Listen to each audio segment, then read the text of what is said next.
OCD को ठीक करने के लिए 3R 3-4 फॉर्मूले को समझते हैं आज के इस वीडियो में। नमस्कार दोस्तों, एबी माइंड ट्रेनिंग सेंटर की तरफ से मैं आप सभी का हार्दिक स्वागत करता हूं। आज के इस वीडियो में हम बात करने वाले हैं कि ओसीडी को ठीक करने के लिए 3R 4-3 फॉर्मूले को समझते हैं। क्या है यह फॉर्मूला, इसको समझने की कोशिश करते हैं। 3R और 4 फॉर्मूले को आज हम समझते हैं। इसके अंतर्गत क्या होता है, 3R रीफोकसिंग, 4R रीवैल्यूइंग। पहले 3R रीफोकसिंग, पुनः फोकस करना, इसको समझते हैं।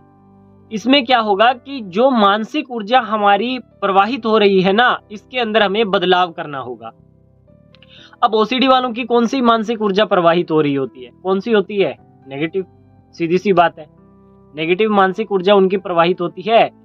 इसको हमें क्या करना है, हमें इसको पॉजिटिव करना है। जो मानसिक ऊर्जा उनकी प्रवाहित हो रही है नेगेटिविटी में, उसको हमें पॉजिटिविटी में कन्वर्ट करना है। और इसके लिए मैं जो टिप्स ट्रिक्स देता हूं ना, कि 10-10 थॉट लिखिए, आप पॉजिटिव वाले थॉट लिखिए सभी के बारे में। इसके अंतर्गत हम CBT का फॉर्मूला भी अप्लाई करवाते हैं, तो उसकी एक सूक्ष्म सी टेक्निक होती है, वह दी जाती है। जब वह आप होमवर्क कंप्लीट करते हो ना, चार्ट बना लेते हो, तो उसके बाद में इस चीज में आपको ग्रोथ मिलना शुरू हो जाता है। ठीक है, इसके ऊपर मैं पहले बोल चुका हूँ वीडियो में, तो अब तो मैं इसके ऊपर नहीं बोलूंगा। तो वह चार्ट आप तैयार कर लीजिए। अगर उसके अंदर बताए गए 10-10 थॉट रोजाना के लिखते हो, या एक दिन में 20-30 थॉट लिखते हो, ठीक है, तो अगले 7 दिन में ये टास्क आपका कंप्लीट हो जाता है। यह टास्क कंप्लीट होने के बाद में जो आपका 3R का फॉर्मूला है ना, यह कंप्लीट हो जाता है।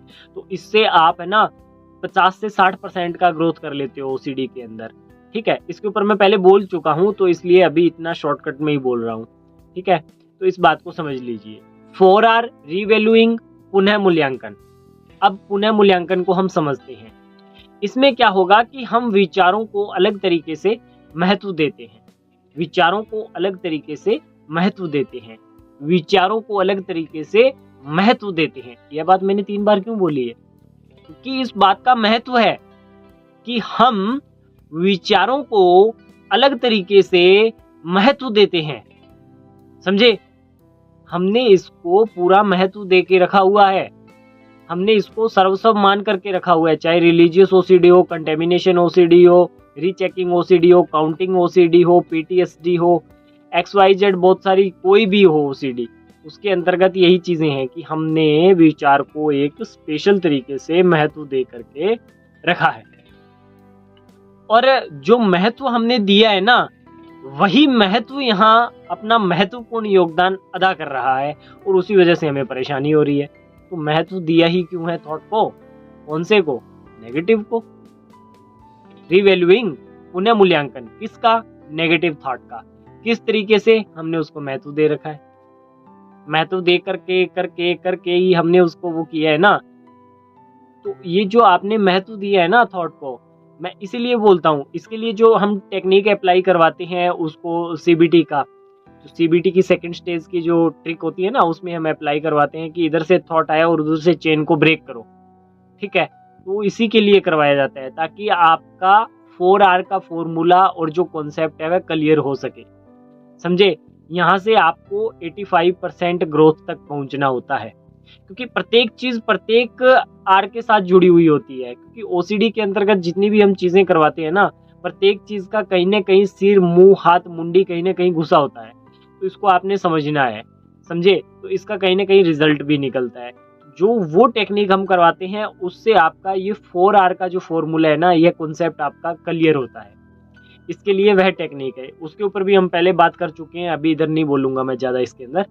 तो उसको आप समझ लीजिए। थॉट को किस तरीके से लाना है, किस तरीके से देखना है, किस तरीके से उसकी चेन को ब्रेक करना है, ये समझ लीजिए। अगर पीछे के वीडियोस नहीं देखे आप, उसके अंदर आपको मिल जाएगा, उसको देखिए, अच्छे से समझ जाओगे आप। ठीक है, तो इस तरीके से 4R का जो फॉर्मूला है ना, वह आपका पूरा क्लियर हो जाता है। तो इसके अंदर आपने समझा कि विचार को अलग तरीके से महत्व देना है। पहले हम क्या कर रहे थे कि विचार को अलग तरीके से महत्व दे रहे थे, समझ रहे थे कि ओसीडी का विचार ऐसे हो जाता है, वैसे हो जाता है, इतना खतरनाक होता है, ये होता है, ये तो मेरी मौत ही कर देगा, ऐसा हो जाएगा, वैसा हो जाएगा।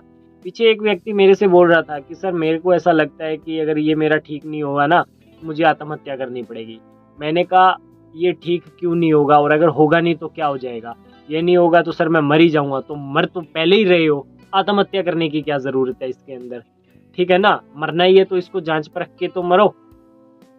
ठीक है, डर की मौत तभी होगी जब आप इसकी मौत करने जाओगे। इससे डर करके भागोगे ना, मुझे ये थॉट ना आए, मुझे ये थॉट ना आए, वो आएगा, वो परेशान करेगा और ज्यादा विचलित करेगा आपको।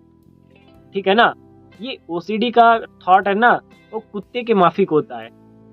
ठीक है, तो वो क्या करता है कि जब तक आप आगे भागते हो तो वो पीछे भागता है, और जब आप उसकी साइड भागना शुरू कर देते हो ना, तो फिर वह बैक होना शुरू हो जाता है। यही चीज है, आप इससे डर करके भागोगे ना, ये आपको और डराएगा, और भागो और डराएगा। समझे? तो ऐसा नहीं करना। तो उपरोक्त वीडियो में जो भी बातें बताई गई है उन्हें अप्लाई करना है, समझना है, और आपको भी अपनी ओसीडी को खत्म करना है। जितना जल्दी हो सकता है खत्म करना है इसको। ठीक है, अगर आपने मान लिया और ठान लिया कि हाँ मुझे अपनी ओसीडी को ठीक करना है, तो आपकी ओसीडी खत्म हो जाएगी। कोई ज़्यादा लंबा चौड़ा ना तो सिलेबस है ये समझने वाला, और ना ही आपको समझना है। समझ करके ही आप यहाँ तक पहुँच गए हो, तो ज़्यादा इसको नहीं समझना है।